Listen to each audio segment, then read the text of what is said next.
Hello again. Today I'm going to make a clafoutis. It's a traditional French dessert. It's often made with cherries, but we don't have quite the same sort of crop of cherries in this country and they're quite expensive.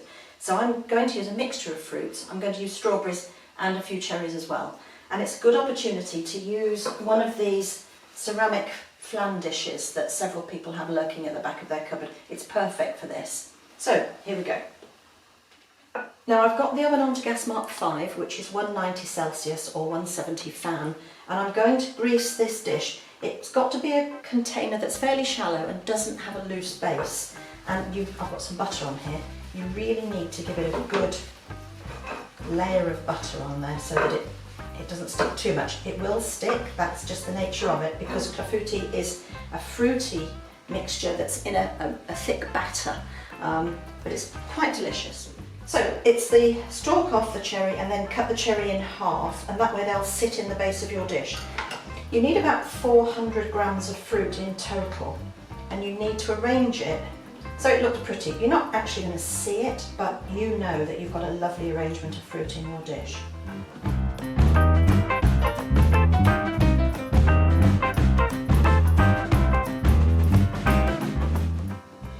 Now, having done a row of strawberries, I'm going to put some cherries in, and I haven't got very many, so I'll probably cut them in half, but what I have got is one of these gadgets that takes the stone out. You really do need to remove the stone from your cherries, and when you've finished, work out how many cherries you had and make sure you've got the same number of stones to get rid of. So the cherry sits in that little hole at the bottom, and then you bring the pointy thing down over it, and they're a bit big, but it will push. There it is, the stone has come out. So I'll do one more to show you again. So sit the cherry in the little bowl, bring the pushy thing down, a bit of juice, so it's a messy business, and there's the stone just coming out. I'm going to get rid of that. So because they're quite big, I'm going to cut them in half and see if I've got enough to just do a ring around the inside of the strawberries. You can use, actually, although it's traditional to use cherries, you can use any fruits like apricots or peaches. You can use raspberries, blueberries, whatever you have got, but that wouldn't be obviously the traditional way. But this is going to be just our take on it. That's not a stone, that's just a flap of fruit. And there you go. I've got some here that I've already done. Right, so I'm going to do more strawberries.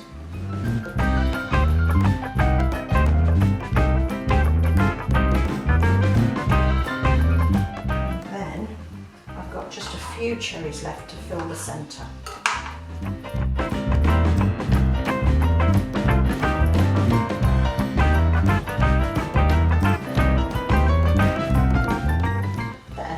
I'm going to get rid of this because the next thing to do is to make the batter.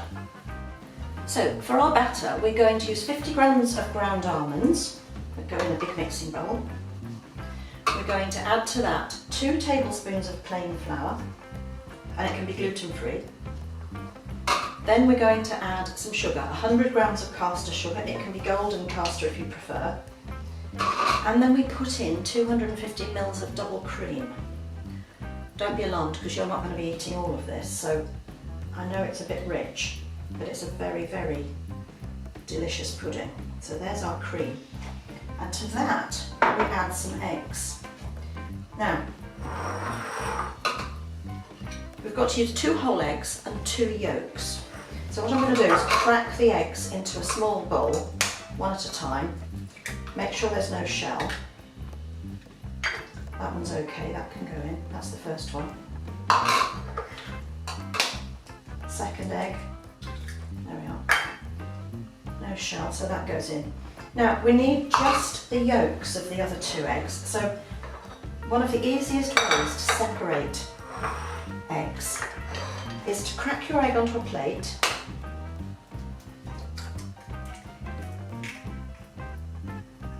And then use an egg cup.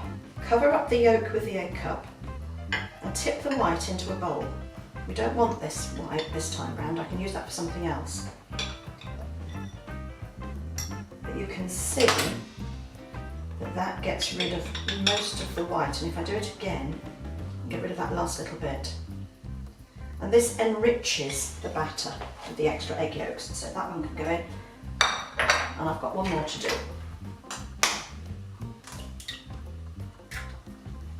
There it is. So egg cup over the top of the yolk. Give it a wiggle because the yolk is surrounded by the thick white, so you've got to get that to come away. There it goes.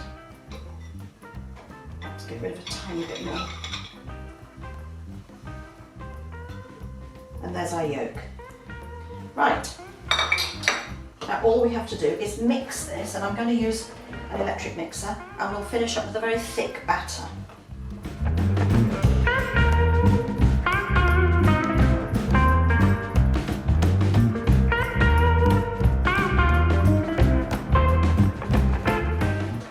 And that's it. Now, we've got to pour this on top of the fruit. So I'm going to take the fruit over to the cooker and the batter, and then I'm going to pour the batter over the fruit when I'm over there, because I don't want to walk around with it and in case it spills.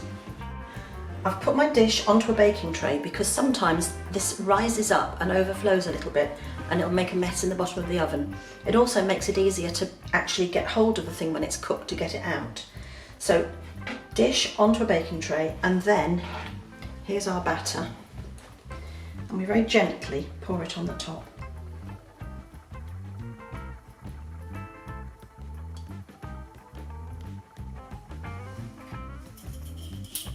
I've got a spatula ready just in case I need to do a little bit of scraping. But you can see that's just the right amount. This is a 23cm flan dish, and that just is perfect. So, quick scrape round. You don't want to waste any of this because it's delicious. Cover that cherry. There it goes. Put that down there. And this now goes in the oven for about half an hour. So gas mark 5. So the shelf is in the middle of the oven. Very carefully. You don't want to spill it at this stage. In it goes. And about half an hour. I'm going to use my other timer today. There we are. So that's it.